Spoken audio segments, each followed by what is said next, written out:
Heu,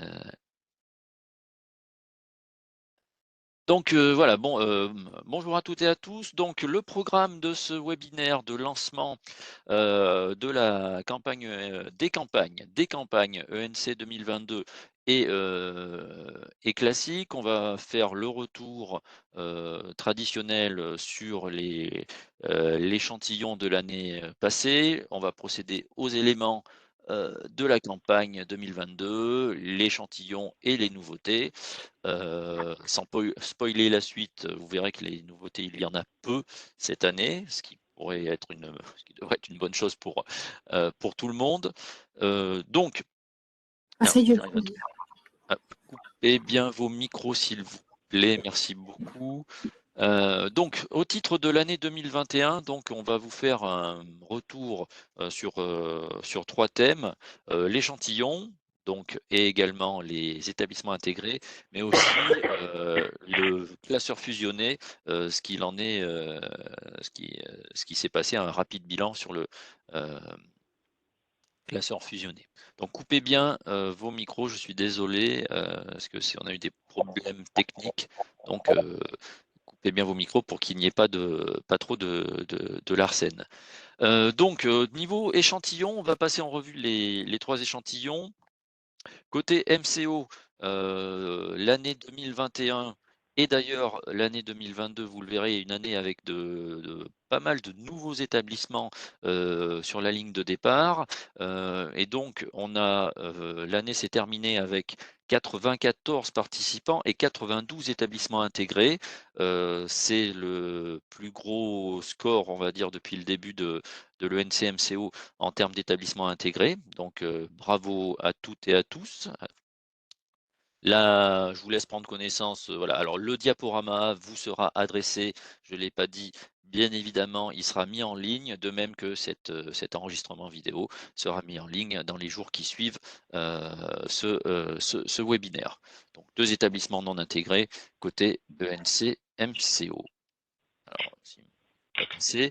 Donc vous le voyez ici, sur ce diaporama qui est présente depuis l'année 2009. Comme je vous le disais, on est sur la plus haute, le plus haut volume, d'établissements. Coupez vos micros si vous pouvez, s'il vous plaît. Ça fait, des interférences, avec une quasi-parité entre les établissements ex-DG et les établissements ex-OQN côté, ENC-MCO. Côté SSR, Donc, côté SSR, on avait un échantillon 2021 de 97 établissements. On en a 71 qui ont participé au final, 41 établissements DAF et 30 établissements OQN. Et ils ont tous été intégrés. Donc, félicitations pour le travail réalisé. Donc, on voit ensuite sur le graphique que les intégrés, c'est donc 41 DAF et 30 établissements OQN. Sur l'HAD, on avait un échantillon 2021 de 41, de 44 établissements. Olivier, tu peux couper ton son, s'il te plaît? c'est moi qui fais du bruit, pardon. Alors, je dis à tout alors, autant pour moi. Merci. Donc 44 établissements, on en a 36 qui ont participé. Il y avait 7 ex-DG et 29 ex-OQN. Et on a donc 33 établissements qui ont été intégrés, 6 ex-DG, 27 ex-OQN. Et on en a 3 qui n'ont pas été intégrés.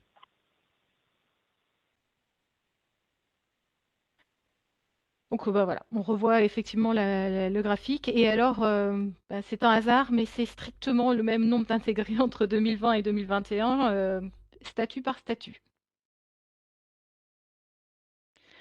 On voulait vous faire un retour en fait sur la nouveauté de l'année dernière qui était le classeur fusionné ENCRTC. Donc on a fait une enquête de satisfaction et enfin une enquête surtout de retour et de satisfaction et bien sûr sur l'utilisation de ce classeur fusionné. 107 établissements étaient potentiellement concernés par ce classeur fusionné. Il y en a 53 qui ont choisi de l'utiliser, donc 49,5%, ce qui est quand même déjà un beau score pour une première année. On a eu sur ce questionnaire de satisfaction 35 répondants. Il a été mené de l'été 2022 jusqu'au 30 septembre 2022. Ce sont des contrôleurs de gestion principalement qui ont répondu. Donc, à quel ENC participez-vous? On en avait 22 sur le NCMCO, 11 sur SSR, 4 sur HAD. Et vous remarquerez que ça ne fait pas 100%, c'est normal parce qu'on a des établissements qui sont multichamps, donc qui répondent effectivement sur plusieurs champs. On avait 23 établissements ex-DGDAF et on avait 12 établissements privés. Donc sur les retours qu'on a eus de ce questionnaire, c'était des retours globalement positifs. À noter, alors, le fait d'utiliser le classeur fusionné était un gain de temps, d'après ceux qui ont répondu, permettait de fiabiliser les données. Aucun des établissements n'émet le souhait de revenir à 2 recueils séparés. Donc, manifestement, ils sont convaincus. Et à noter également la nécessité d'avoir le même découpage ENC-RTC qui a pu au départ entraîner quelques difficultés puisque partant même d'un même arbre analytique, les choix avaient pu être différents et il a fallu du coup harmoniser les découpages analytiques. Les points à améliorer qui ont été notés. Il y a une personne qui fait craquer du plastique ou que sais-je et on vous entend. Les points améliorés toutefois, c'est donc ce qui reste de divergence méthodologique entre les deux outils, qui font qu'il y a un double recueil sur certains points précis, c'est un fait, et en particulier sur le recueil SSR, qui était effectivement le plus impacté par les divergences entre les deux outils, RTC, ENC, en particulier, enfin, ou presque exclusivement à cause des SAMT métiers de RR. Et il faut savoir que donc cette différence n'existera plus à partir des données 2023, puisque les métiers de RR vont être introduits dans le RTC et que donc il n'y aura plus de divergence sur ce point. Ce qui a également été noté, c'est la saisie des clés et des UO dans les deux recueils, qui sont faites dans des onglets différents, avec des petites nuances, et que les répondants souhaiteraient voir être uniques. Voilà, donc nos travaux d'harmonisation continuent et sont toujours en cours. Merci Séverine. Alors, je reprends la parole sur la campagne 2022. Donc à ce jour, donc on va regarder les 3 ENC. À ce jour, donc nous avons 116 participants sur la ligne de départ pour le NCMCO. C'est aussi une forte année puisque vous voyez, par rapport aux autres années, on a beaucoup plus de participants. Donc merci à tous. Donc 116 participants, répartition 62 et 54 sur les deux secteurs de financement, ex-OQN et ex-DG. Côté SSR, on est à 77 établissements, pareil, 43 et 34 DAF et OQN. Je vous laisserai regarder l'évolution temporelle une fois qu'on vous aura mis en ligne le diaporama. Et sur l'HAD, qui poursuit sa progression continue, hein, chaque année, l'HAD est à 41, a passé la barre des 40 établissements, 41, avec toujours les établissements à peu près dans cette même proportion entre les ex-OQN qui sont très représentés et les ex-DG, si je ne dis pas de bêtises. Alors, qui dit UNC dit calendrier et respect des dates. Donc, aujourd'hui, donc, nous en sommes dans l'étape de lancement de cette campagne. Le classeur Arcane a été mis en ligne il y a 2 jours, le 4 avril. Une communication est dans les tuyaux pour vous donner toutes les informations, les dernières informations. Donc vous n'allez pas tarder à recevoir cette communication. L'ouverture de la plateforme devrait se faire mi-avril. Les dates attendues de première et dernière validation sont les mêmes que les précédentes années, à savoir le 30 juin et le 30 septembre, avec une validation anticipée attendue au 15 juin et au 15 septembre. comme depuis alors ça doit être la troisième année si je ne dis pas de bêtises, des webconférences dédiées au tableau de contrôle et à la méthodologie, réalisées par les superviseurs, vont avoir lieu, heu, entre le mois de mai et le mois de juillet. Nous y reviendrons dans une, diapo adaptée. Séverine, si tu as besoin de compléter, n'hésite pas à compléter. Les superviseurs sont ceux de l'année dernière, donc Exco et Qualitis, en fonction, des champs. Donc vous aurez, voilà, soit enfin Exco, soit Qualitis, comme l'année précédente.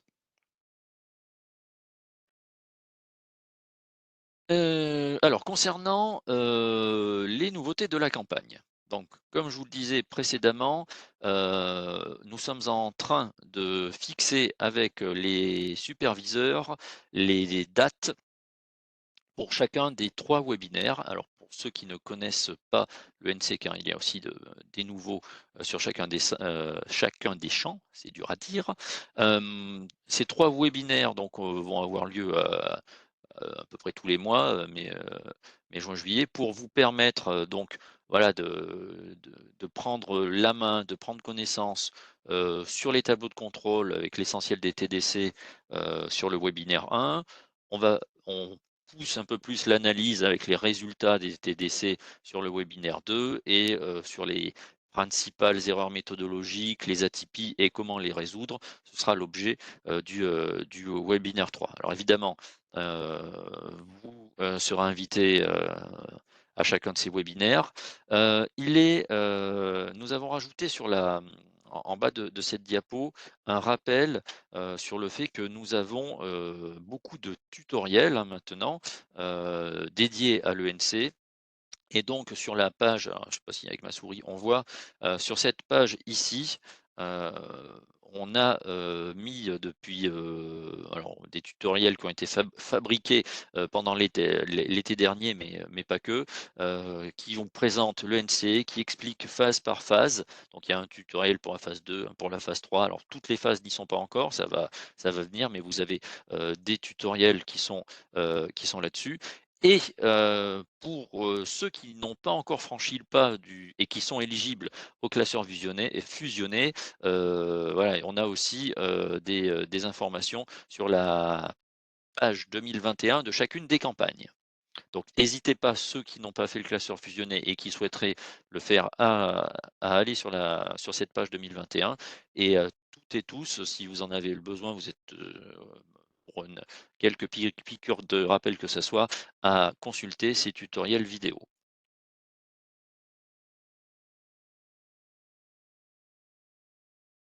Les, évolutions de la charte qualité ou plutôt la stabilité, des chartes qualité, côté ENC 2022, aucune, évolution, ce sont les mêmes taux. Donc, vous avez la connaissance de ces taux à l'écran. Il n'y a rien de particulier, à vous annoncer là-dessus. SSR et HAD, si je ne dis pas de bêtises, il n'y a aucune évolution non plus. Sur l'HAD, aucune évolution des taux. Séverine n'hésite pas, que ça soit sur les séjours des intervenants au domicile ou sur les charges médicales. Si Séverine, Tout à fait. vas-y, du coup, ouais. Donc je reprends la parole. Merci Olivier. Donc sur les consignes méthodologiques, donc celles-ci s'appliquent, au champ SSR. Ce sont des évolutions qui ont été validées en comité technique ENC, du 18 octobre et en comité de pilotage ENC du 30 novembre de l'année dernière. Ça concerne les suivis au séjour des matériels médicaux en SSR et ça s'applique à partir des données de la campagne 2022, donc celle qui nous concerne aujourd'hui dans son lancement. Donc, les suivis au séjour ne sont pas autorisés, sur les matériels médicaux des plateaux de rééducation-réadaptation. Donc cette saisie, elle sera bloquée dans l'onglet 6 CD, qui est celui des charges directes. Vous ne pourrez pas mettre de montant, suivi au séjour dans Aramis dans cette phase-là. Évidemment que ça veut dire que vous ne devez pas mettre de suivi au séjour de ces matériels-là dans Aramis, bien sûr. Fichier de Le suivi au séjour ne sera pas non plus autorisé sur les parcs de matériel roulant internes. Alors c'est bien important de préciser qu'on parle effectivement des parcs internes, puisqu'il y a deux types de parcs de matériel roulant, le interne et le externe. Le externe portant sur les charges de location de matériel roulant. Donc celui-ci effectivement attend un suivi au séjour, et il est même fortement souhaité. En revanche, celui du parc interne n'a plus de suivi au séjour autorisé.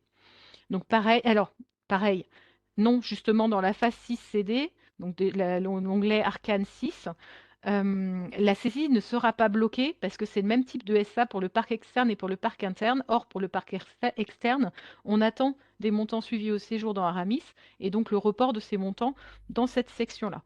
Mais par contre, pour signaler une anomalie de saisie de montants sur du parc interne, il y aura un contrôle qui sera dans l'onglet contrôle et qui vous alertera pour dire vous avez un suivi qui n'est pas attendu et vous demandez de...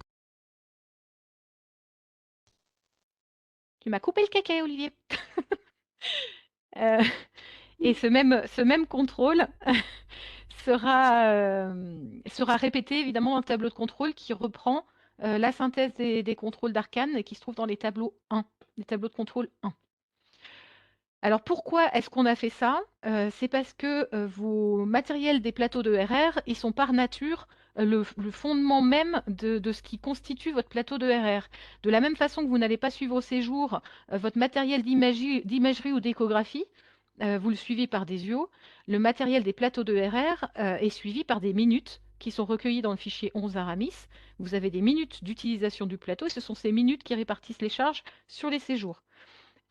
Pour que les plateaux dans la base de coûts portent bien leur charge principale, qui est celle du matériel, eh bien, il ne faut pas les vider en venant les suivre en charge directe. En plus, ça n'a aucun sens, puisqu'on ne peut pas suivre au séjour un matériel d'un plateau de RR par définition. Enfin, ça n'a pas de sens. Voilà, donc sur les plateaux, et c'est la même remarque sur le parc interne, où en fait vous recueillez les séjours utilisant ce parc. Évidemment qu'il ne faut pas vider la section de ses charges principales en venant en suivre au séjour. En plus, on sait que c'est des suivis au séjour qui sont bâtis de toutes pièces et pas du tout réalistes. Alors par contre, la consigne, c'est si vous avez un petit matériel dans votre plateau de RR, alors petit dans le sens, parce qu'un plateau peut être constitué d'un certain nombre de matériels, mais vous pouvez avoir sur votre plateau un matériel très spécifique qui aurait un coût significatif et qui serait utilisé pour des actes en particulier, mais attention, ces actes ne sont réalisés que sur ce matériel. Vous pouvez créer une SAMT plateau de RR dédié, avec un numéro, avec un suffixe par exemple, et rattacher ces actes dans le fichier 11 sur ce plateau dédié. Donc ça, c'est si vous avez besoin de séparer ce matériel pour que tous les actes du plateau ne reçoivent pas une quote-part de ce matériel et que ce soit seulement les séjours qui en bénéficient qui la reçoivent. Pour les parcs internes, si vous avez des matériels qui ont des coûts significativement différents, eh bien vous pouvez créer deux SA parcs internes. Et notamment, c'est le cas des fauteuils électriques par rapport aux fauteuils manuels qui n'ont effectivement pas les mêmes coûts ni d'achat ni d'entretien, où vous pouvez créer deux SA pour les séparer. Sur les autres consignes méthodologiques de cette campagne, donc un rappel sur les comptes d'alimentation. Donc ça concerne principalement le MCO, mais également aussi le SSR pour les bébés. Donc c'est le compte 602.3 et 603.23 qui a été ouvert sur les sacs SSR et MCO, mais c'était uniquement pour pouvoir mettre les charges de lait maternel et infantile sur ces sections-là suite à la non-création et la fermeture de la biberonnerie. Donc ce sont seuls les sacs qui prennent en charge des bébés et qui ont des charges de cette nature qui se voient affecter des charges du compte d'alimentation. On n'attend pas de charges d'alimentation sur des sections cliniques qui n'ont pas de bébés et qui n'ont pas de lait maternel et infantile. Sur les affectations de charges de logistique et structure, en charge directe sur les SAMT de dialyse et radiothérapie, on a certains comptes de logistique qui sont à affecter directement sur les sections de dialyse et de radiothérapie. C'est la règle de l'ENCMCO, donc de l'eau, de l'énergie, du chauffage, du transport. Et on attend de vous que vous le fassiez. Donc si votre établissement présente ces activités, ces types de charges sont à sortir des sections de logistique. pour les affecter directement sur les SAMT de dialyse et radiothérapie. Alors ces charges, celles évidemment qui sont directement consommées par ces sections-là. En miroir de ce que je viens de dire, on a la même chose en SSR sur le plateau de balnéothérapie ou de piscine, où on a des charges de logistique qui sont affectées directement, l'eau, l'énergie, chauffage, produits d'entretien, charges immobilières.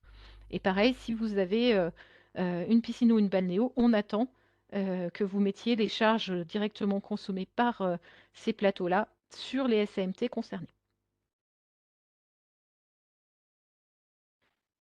Alors, autre consigne qui est relevée régulièrement par par vos superviseurs et du coup, on nous a demandé de vous redonner quelques pistes d'informations concernant la LGG, accueil et gestion des malades, de savoir quel est le périmètre de cette section. Donc là, vous avez en copie d'écran la LGG qui est dans l'arbre analytique et toutes les sous-SA qui constituent accueil et gestion des malades dans l'arbre analytique. Donc vous pouvez retrouver, et c'est vrai pour toutes les logistiques, et c'est vrai aussi pour les LM, vous pouvez retrouver dans l'arbre analytique, dans la section de votre logistique, un détail de qu'est-ce que ça inclut en termes de sous-SA. Il est également précisé dans le guide méthodologique que, l'accueil centralisé de l'hôpital ou de la clinique n'est pas inclus dans cette section, celui qui dispense les informations générales, et que la gestion des dossiers médicaux n'est pas non plus incluse dans accueil et gestion des malades, et c'est cette activité qui est réalisée par les secrétaires médicales. Autre point, la crèche collective, que ce soit pour le personnel ou pour les usagers, est affectée en LGG service administratif lié au personnel.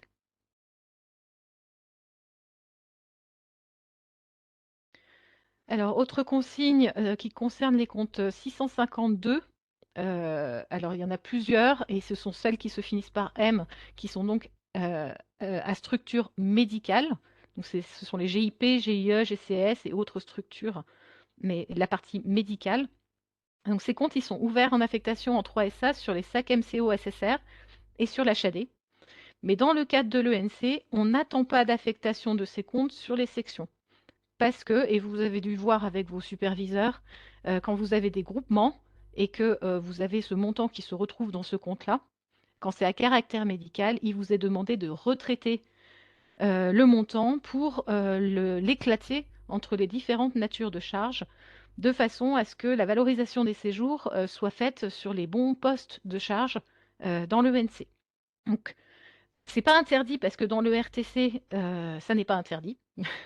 Donc, c'est pour ça que c'est ouvert pour l'ENC également, mais ça n'est pas attendu pour l'ENC. Il y a un retraitement qui est attendu. Adressez-vous à votre superviseur pour avoir plus d'informations au besoin. Et un contrôle a été mis en place dans l'onglet contrôle du classeur Arcane qui fait remonter ce point et qui vous demandera de corriger pour l'ENC. Et donc pour le RTC, bien sûr que le traitement que vous feriez pour l'ENC est parfaitement adapté au RTC. C'est juste que pour ceux qui ne font pas l'ENC dans le RTC, il est toléré de laisser dans ce compte-là, puisque on ne cherche pas encore à aller au poste de charge dans le RTC.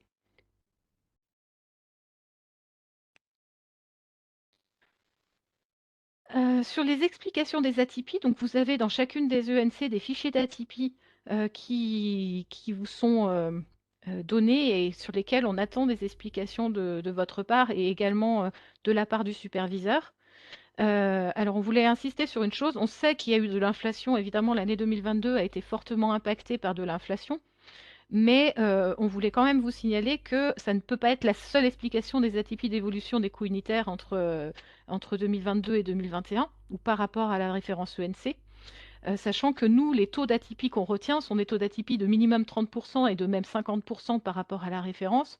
Donc l'inflation, elle n'est pas de ce niveau-là. Alors effectivement, on peut avoir quelques exceptions, et on pense notamment à services hôteliers avec le coût de l'énergie, qui peuvent avoir une explication principale qui est vraiment l'inflation. Mais voilà, de façon générale, une réponse systématique de l'établissement qui dirait c'est l'inflation sera quelque chose qui ne sera pas... Enfin, le superviseur vous demandera d'en dire plus, quoi. Alors, en termes d'outils, donc les dates de mise à disposition, Vous avez eu le 13 mars dernier le logiciel Arcane dans sa version paramétrage et le logiciel Aramis. Donc c'était quelques jours plus tôt que l'année dernière. Le classeur Arcane a été mis à disposition dans l'espace de téléchargement mardi dernier. Donc voilà, vous pouvez aller le chercher et il y a un message qui va être envoyé à tous les établissements pour prévenir de cette mise à jour. Donc c'était le 30 avril qu'on l'avait mis en ligne l'année dernière, donc on a pu anticiper cette mise à disposition. Les ouvertures des transmissions sur la plateforme, le traitement des tableaux de contrôle et la mise à disposition de Visual ENC auront lieu courant avril. L'année dernière, on était même allé jusqu'à mi-mai pour les tableaux de contrôle. Donc voilà, on a pu largement anticiper les mises à disposition par rapport à l'année dernière. Sur les évolutions d'Aramis, donc sur le MCO, la seule évolution concerne le fichier 7 des charges médicales issues de la comptabilité d'exploitation, avec la suppression du type de dépense 7 de sous-traitance SMUR. Ce type de dépense n'existe plus dans l'ENC 2022. Alors sachez que les charges de sous-traitance de transport de la SA SMUR deviennent du poste de charge de sous-traitance transport comme sur toutes les autres SA. Voilà, donc il y a la suppression de ce type de dépenses, avec aucun suivi au séjour attendu sur le SMUR. Sur SSR, donc dans le fichier 4, on a exactement la même modification que celle que je viens d'indiquer pour le MCO, avec le poste de dépense 34 qui est supprimé pour le transport des patients SMUR.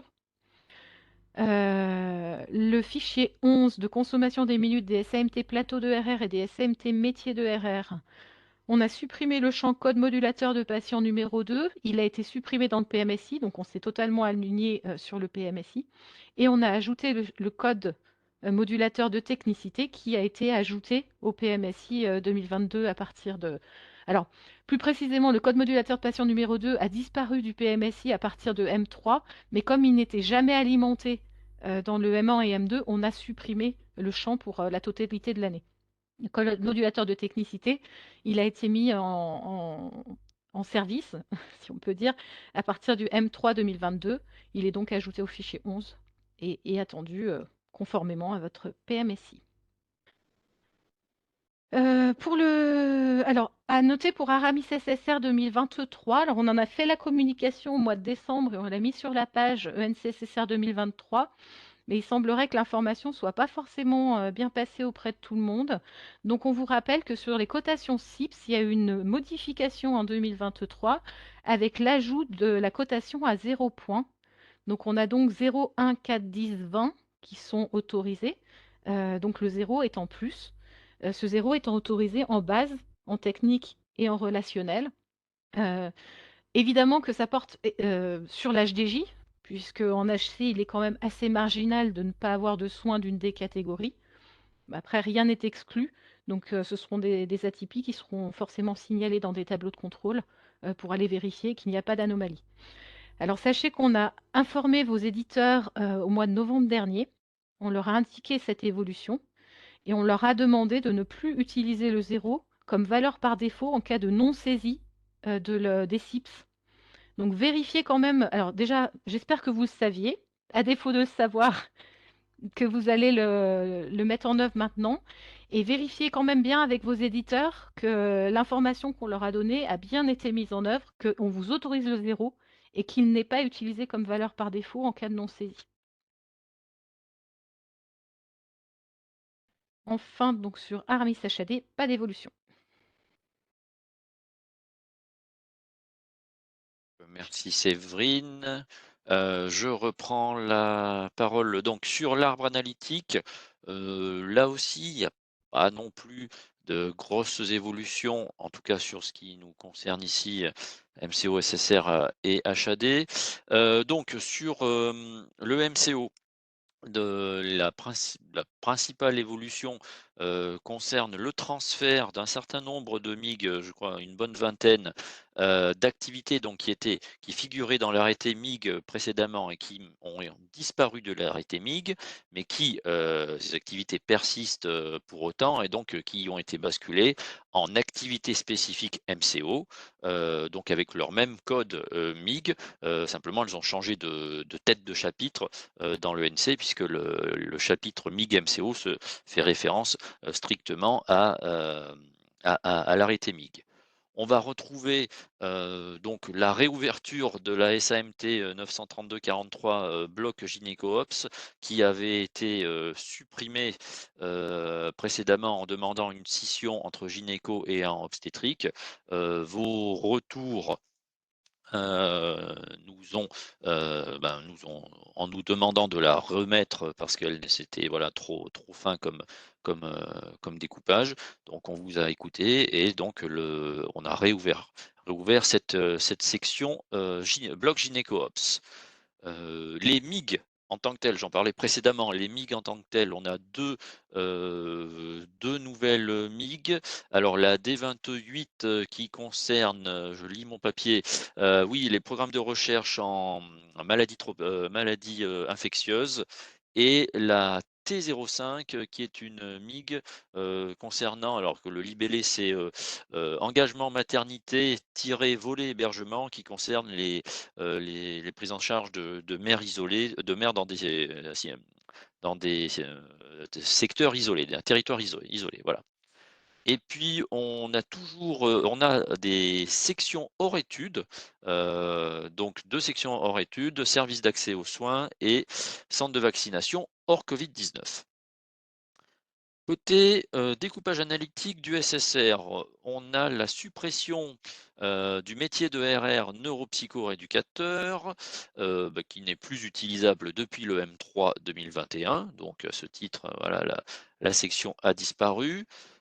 Concernant la MiG V03, elle se retrouve, elle fait partie de celles qui ont également, été, supprimées dans l'arrêté MiG, mais elle, a été, groupée avec une consultation, puisqu'on avait une section de consultation qui avait ce thème-là. Donc la 934 72 410, reprend, ce qui figurait dans la, MiG V03. Voilà, si Séverine, tu interviens en besoin, tu interviens. Sinon, voilà, côté, HAD, ben, rien n'a bougé sur l'HAD.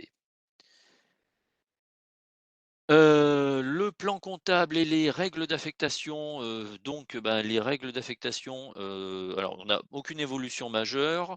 Les fichiers des règles d'affectation, sera mis en ligne, heu, voilà, là, en ce moment, là, tout de suite, il est en ligne peut-être sur certaines pages et peut-être, pas sur toutes, de chacune des ENC. Donc voilà, ça se fait cet après-midi. Donc pareil, l'information, la communication, que l'on va vous faire dans les prochains jours vous informera de la mise en ligne des règles d'affectation. Voilà, les évolutions, vous les, constaterez dans les fichiers, de chacune des ENC. Ce sont des choses assez traditionnelles, j'allais dire, d'une année sur l'autre. Heu, d'accord, donc sur l'onglet, j'essaie de Je vais reprendre la parole. ouais, c'est à toi, c'est qui reprennent la main. Oui. J'étais perdu dans mon, petit Alors, ça va de pair avec ce que j'ai commencé à vous dire, tout à l'heure. Donc la sous-traitance de SMUR, en fait, c'est une notion qui n'existe pas en tout cas plus, aujourd'hui et du coup, on en a tenu compte, effectivement dans l'évolution du classeur et donc dans l'onglet 4 produits, le poste de charge de ST SMUR qui correspondait à la sous-traitance transport exclusivement sur la section de SMUR, heu, n'existe plus et devient, de la sous-traitance transport, comme, sur n'importe quelle, autre section. En 6 CD, sur le suivi au séjour de ce ST Trans pour le SMUR et le suivi au séjour est grisé. il n'est pas autorisé sur le SMUR de suivre, puisque de toute façon, ce sont principalement du SDIS qui n'ont pas de raison d'être suivis au séjour, d'autant qu'il y a un financement qui vient en atténuation pour le compenser. Le suivi au séjour est grisé pour le matériel médical sur les SAMT plateau SSR, donc c'est ce dont je vous ai parlé juste avant. Voilà, sur l'onglet 5C1, donc celui qui porte sur les charges indirectes qui vont sur les sections qui ne sont pas des sections principales de soins. On a ajouté la possibilité de mettre des charges en euros de fournitures scolaires, éducatives et de loisirs sur la MIG V01 de scolarisation des enfants hospitalisés en SSR. Donc il y avait déjà certaines MIG de MCO qui avaient cette possibilité sur des comptes fléchés de venir mettre des charges directes parce que les clés ne permettaient pas de correctement valoriser les montants sur les MIG en question. Donc voilà, celle-ci a été identifiée et a été ajoutée. Et puis, visuellement, il y a un regroupement des autres dépenses plus les comptes détaillés dans le rappel dans la colonne rappel 3SA et dans la colonne rappel résiduel, enfin rappel, calcul du résiduel. Donc vous l'avez en image dessous, puisque en fait certains établissements s'étaient retrouvés avec des montants négatifs à cause des produits en atténuation qui se mettaient dans le autre dépense, alors que le montant du compte détaillé ne portait pas ces produits en atténuation, faute de pouvoir le faire. Donc pour résoudre la question, tout ce qui porte du autre dépense, quand bien même il est détaillé, est dans une grosse bulle que vous voyez tout à droite et puis 2 cases plus à gauche. Voilà, l'onglet contrôle, donc ça va de pair avec ce qui vous a été dit précédemment. Donc on a le nouveau contrôle 3SA-C7 qui est sur les comptes 652 à caractère médical, où on va vous signaler s'il y a des montants qui ne sont pas attendus sur les sacs.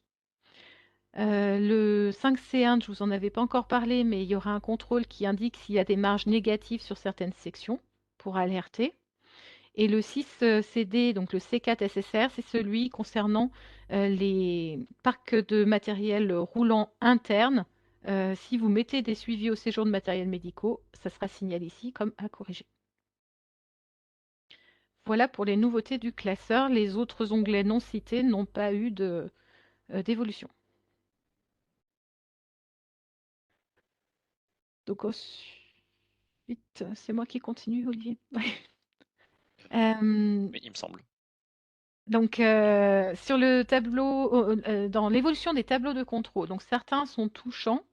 On a supprimé, alors touchant, c'est le premier concerne MCO SSR en l'occurrence, qui portait sur l'hébergement temporaire non médicalisé.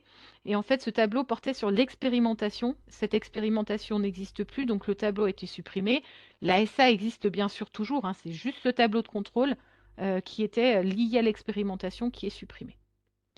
Pour tous les champs, dans les tableaux 1.6, donc 1.6.3 à 1.6.9, qui portent sur les charges de personnel et les calculs de ratio de charges de personnel, on a ajouté les colonnes de variation de charges et de TP entre n et n-1.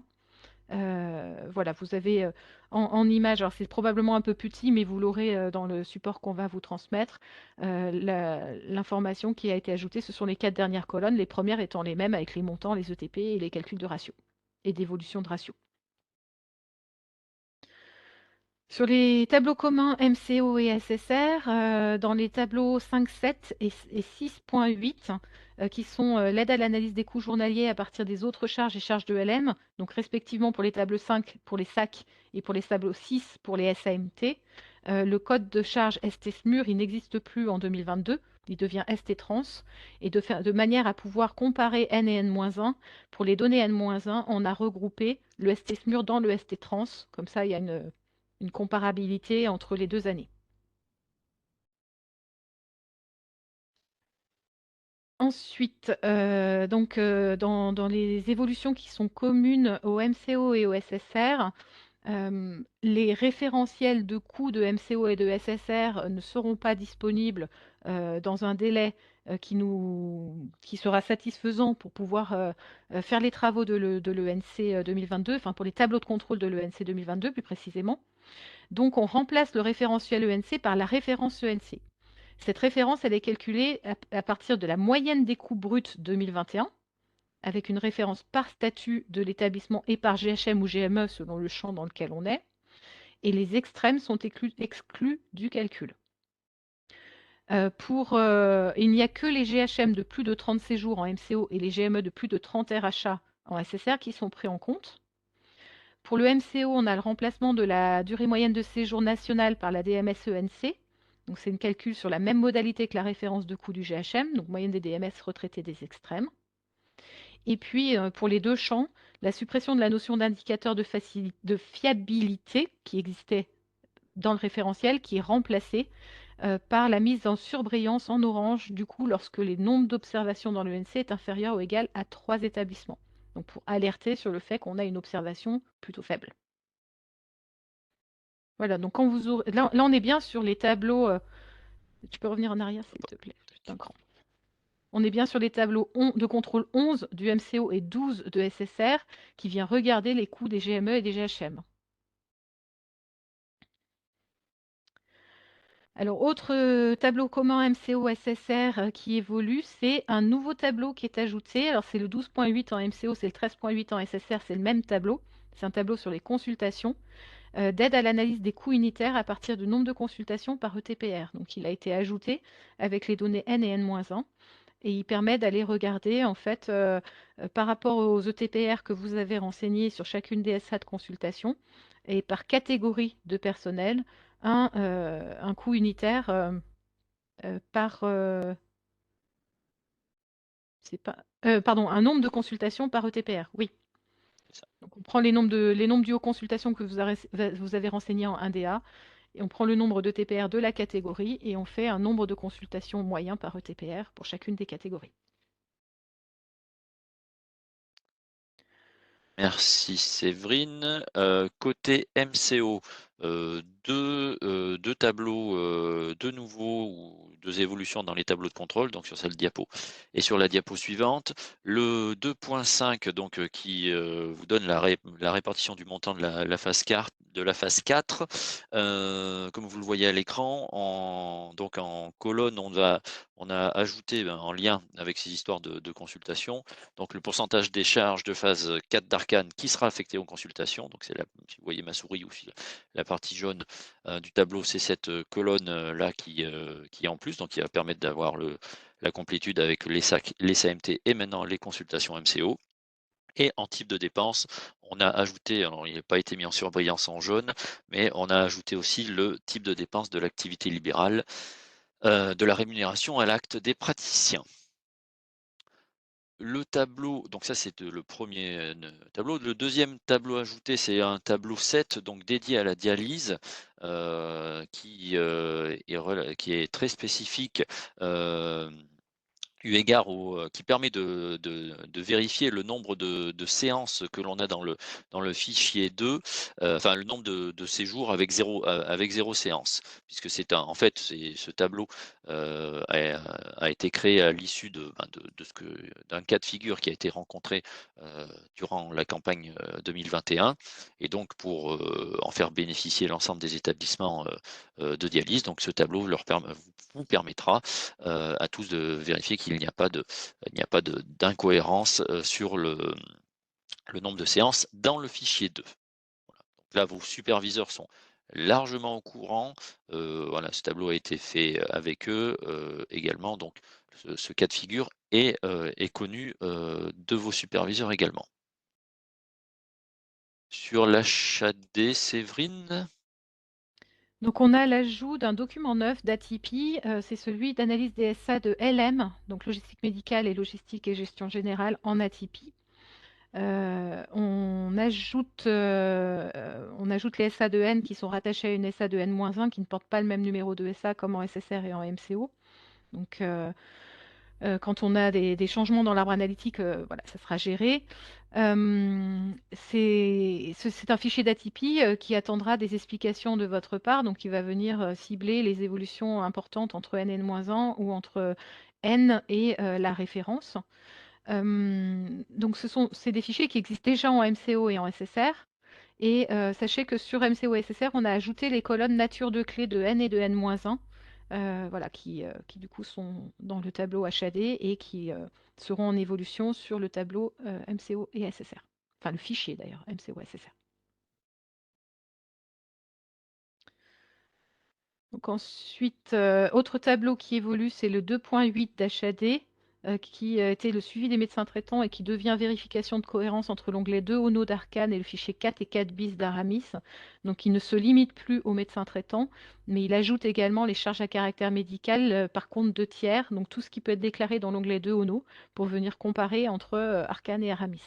Donc c'est suite à un souci qu'on a eu avec un établissement en 2021 que ce comparatif a été ajouté dans ce tableau. Donc sur les nouveautés des tableaux de contrôle SSR, en 2.13 et en 2.14, donc c'est ceux qui sont sur les taux de suivi de montant par poste de charge, taux de suivi au séjour, et la répartition de ces montants suivables au séjour par type de SA. On a modifié le périmètre de calcul des charges pour les matériels médicaux suivables au séjour. Donc, comme je vous expliquais, on ne peut plus les suivre sur les plateaux de RR, on ne peut plus les suivre sur le parc de matériel roulant interne. Évidemment que dans le calcul, le montant des matériels médicaux qui sont sur ces types de SA ne sont plus pris en considération. Donc, on prend bien le montant qui est suivable au séjour, donc c'est celui des sacs, du parc de matériel roulant externe et de l'atelier d'appareillage. Donc, si vous suivez les matériels que vous êtes censé suivre depuis le début, eh bien, vous aurez un taux bien meilleur, bien plus favorable avec ce calcul-là. Le doc 8 sur les SALM et LGG en atypie, donc au-delà de l'ajout des deux colonnes des clés, des natures de clés NN-1, on a restreint les atypies aux LM et LGG qui sont actives pour les séjours d'hospitalisation SSR ou les consultations. Donc, si vous avez une SA de brancardage pour le MCO qui ne travaille pas pour le SSR, eh bien, même si elle est atypique, elle ne sera pas dans le fichier d'atypie, par exemple. Alors enfin, dernier mais non des moindres, ce sont les deux tableaux de contrôle 2.10.2 d'exhaustivité des codes modulateurs de lieu et code extension documentaire entre PMSI et ENC, et le TDC 2.10.3 de concordance entre la SAMT plateau de RR déclaré et les codes modulateurs extension documentaire acte par nature sur une SAMT plateau de RR. On a pris en compte les nouveaux codes modulateurs de technicité, les codes extension documentaire des actes CCM de RR qui sont nouveaux, et l'évolution des codes modulateurs de lieu et extension documentaire du César. C'est surtout sur le 2.10.3 en particulier que l'évolution est la plus significative. Et du coup, je vais vous redonner en détail les évolutions qui ont eu lieu. Alors au début, je ne pensais pas vous les présenter, puis il s'est avéré que les contrôleurs de gestion n'ont pas forcément tous cette information et qu'il était préférable de vous la présenter. Olivier, si tu peux passer à la diapo suivante, s'il te plaît. Alors, sur les informations relatives au plateau de RR. Donc là, on est au niveau du PMSI, qui sera également le pendant dans le fichier 11. Sur M1 et M2 2022, on avait un code modulateur de lieu QM, qui était la réalisation de l'acte en piscine ou en balnéothérapie. À partir de M3, on a toujours le QM, mais le QM est un code modulateur de technicité. Il a changé de catégorie et il concerne la réalisation de l'acte sur un plateau technique spécialisé de balnéothérapie. Donc c'est uniquement si vous avez une balnéothérapie qui répond au cahier des charges des PTS. Sinon, il y a un code extension documentaire César qui a été ajouté et créé à cette occasion, qui est le A4, qui est l'utilisation d'une piscine ou d'une autre balnéothérapie qui n'est donc pas un PTS.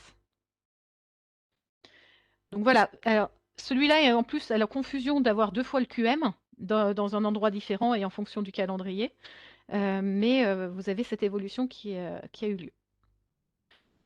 Sur les autres codes, donc on avait des codes extension documentaire du César qui ont disparu. Donc là, vous n'avez pas l'exhaustivité de chacun des codes modulateurs de lieu, des codes extension documentaire. Vous avez un focus sur ceux qui ont changé. Hein. Donc en code extension documentaire, vous aviez un P0 d'appareil d'isocinétisme qui est devenu un code modulateur de technicité QI pour l'isocinétisme, mais uniquement si votre appareil il est conforme au cahier des charges.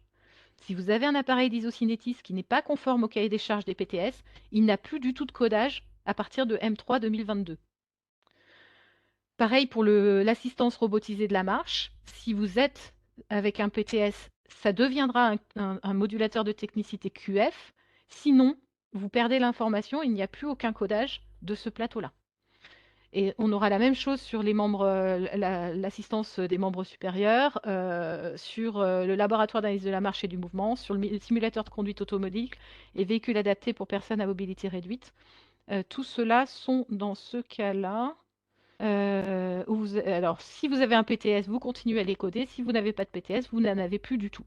À noter que pour le simulateur de conduite automobile et le véhicule adapté pour personnes à mobilité réduite, on avait 2 codes extension documentaire en M1 et M2.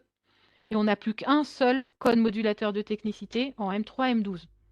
Donc si vous n'en avez qu'un des deux, ça ne vous posera aucun problème. Si vous allez les deux, il va falloir remonter aux actes. Il y en a certains qui sont très clairement attachés à l'un ou l'autre des plateaux, et il y en a quelques-uns qui sont un peu moins clairs, si vous devez le faire a posteriori. Et enfin, ce qu'on voit tout en bas, donc c'est la nouveauté des codes extension documentaire des CCM2RR.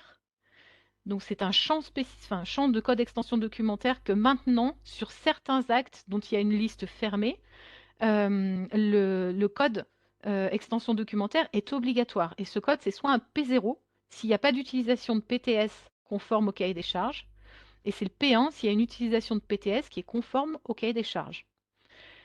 Alors, il n'est pas écrit PTS lequel. Sachez que la plupart des actes concernés sont des actes de labo AQM, donc laboratoire d'analyse quantifiée de la marche, mais ce n'est pas exclusif. La plupart sont là-dedans. Voilà les évolutions qu'on a en cours d'année. Donc le tableau de contrôle, on tiendra compte. Mais vous, effectivement, c'était important que vous ayez, enfin, si le service DIM ne vous a pas passé l'information, il était important que vous l'ayez en tête. Voilà, merci Séverine. Nous en arrivons à la fin de cette présentation. Nous avons déroulé voilà,